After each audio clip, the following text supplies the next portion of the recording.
up, man? Where you headed? Hey, going to Target. Oh god, I need this. Do you have Bluetooth in here? What's up?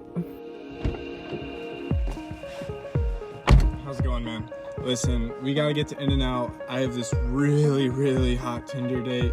Not only that, but like, I think she might be the one. We have to get there as soon as possible. You know, I trust you. Do whatever it takes to get there. Cannot miss this. Hey, how's it going? My final's in like 10 minutes. If you want to pick it up. Yeah, I'll try, man, but traffic's looking pretty rough today.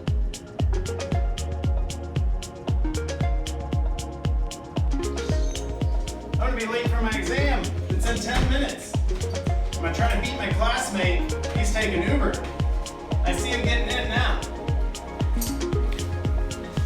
Hurry, Dad! Sweet, thanks, man. Good luck on your exams. Wait, didn't we see that guy earlier on his bike? How do you beat us here?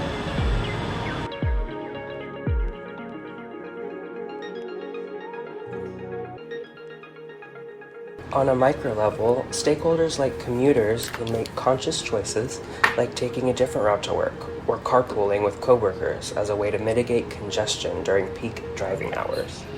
Other stakeholders, like the Department of Environmental Quality and ADOT, can educate local communities of more environmentally friendly methods of transportation, like the light rail, bus lines, and ride sharing.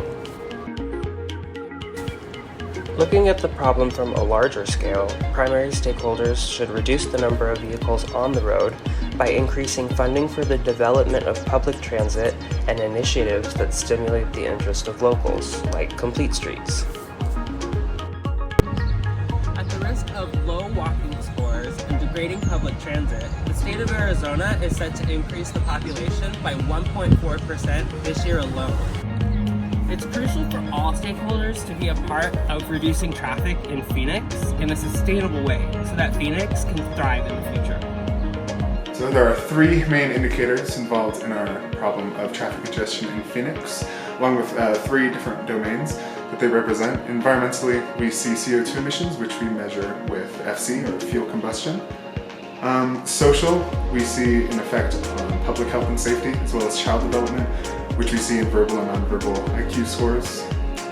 And economically, we see a lot of wasted time and productivity, which we can measure in both fuel consumption levels and profit in certain areas where traffic is a big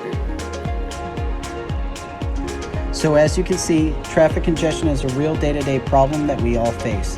And for $2 per ride and $4 for a day pass, the Phoenix Valley Metro system is the way to go.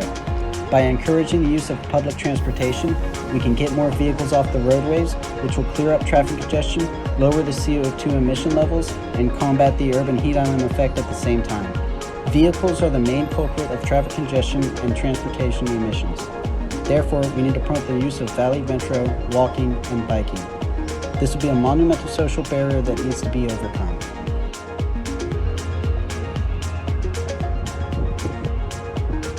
We focused our transition strategy around the idea of complete streets that has already been adopted by cities all over the world. This will allow the people of Phoenix and visitors to have more and equal options to travel the city other than a privately owned car. This strategy puts transporting people the priority over automobiles and seeks to combat air pollution and improve social well-being. It also relies on many fundamental changes in society and will require much more mixed-use zoning to combat urban sprawl. We're not talking just about the downtown Phoenix area, but also the surrounding cities and suburbs. We understand that this approach asks people to endure the heat of Arizona by leaving the comfort of their air-conditioned cars, but by installing many more shade trees, solar panel pathway covers, and more permeable street materials, this should provide more comfort and opportunity to enjoy the outdoors. We're suggesting a top-down approach of implementation, but understand it will face many barriers such as funding, political opposition, and community opposition by members who have spent decades becoming accustomed to and comfortable with our current car culture. We hope that through education and public forums, we can gain public approval of complete streets and bring communities of all ages, income levels, and transport preferences together to build resilience while we transition away from fossil fuel dependency. Now let's get out there and walk. Let's increase Phoenix's walk score up to 70. Let's find ways to drive less vehicles. Take a carpool with your friends or take an Uber. And let's go pedal to the metal and get that bike score up to 90. We want 60% of all road vehicles to be electric vehicles or zero emission. So we're installing 1,000 public EV charging stations like this one throughout the city. Let's hop on that Phoenix Metro and the buses. We're expanding these lines and stations to be with only a half a mile of new built housing. And with all this extra use, we're going to ensure that they're thoroughly clean and sanitized. So let's get that transit score to 85.